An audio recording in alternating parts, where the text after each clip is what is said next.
সবসময় ফুরফুরে মেজাজে, যেন লাফানোর জন্যই জন্মেছে। একদিন সকালে বৃষ্টি হচ্ছিল, হালকা হালকা। রিয়ান হলুদ রেইনকোট পরে, লাল বুট পায়ে, হাতে রঙিন ছাতা নিয়ে বাইরে বেরোলো।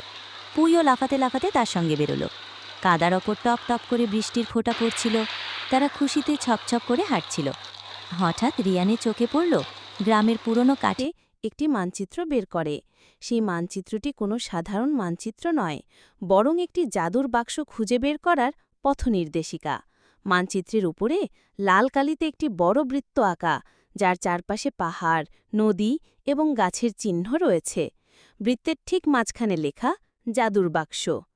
রিয়ানের বিশ্বাস, এই মানচিত্র তাদের এক অসাধারণ গুপ্তধনের সন্ধান দেবে, যা হয়তো সোনা বা অন্য কোনো মূল্যবান বস্তু হতে পারে। তার এই উত্তেজনায় সঙ্গী হয় তার পোষা প্রাণী পুই। প্রথমে কিছুটা সন্দিহান থাকলেও পুই রিয়ানের রোমাঞ্চকর পরিকল্পনায় সামিল হয়।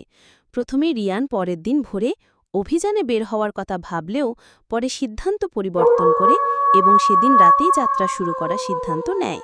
তাদের মনে হয়েছিল, রাতের অন্ধকারে যাত্রা করলে কেউ তাদের দেখতে পাবে না। চাঁদের আলোয় পথ ধরে এগিয়ে যাওয়ার সময় তাদের কানে শিয়ালের ডাক ভেসে আসে, যা তাদের যাত্রাপথে আরও রহস্য এবং রোমাঞ্চের ইঙ্গিত দেয়।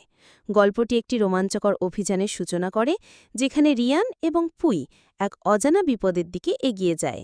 তাদের এই যাত্রায় কী অপেক্ষা করছে তা গল্পের শেষে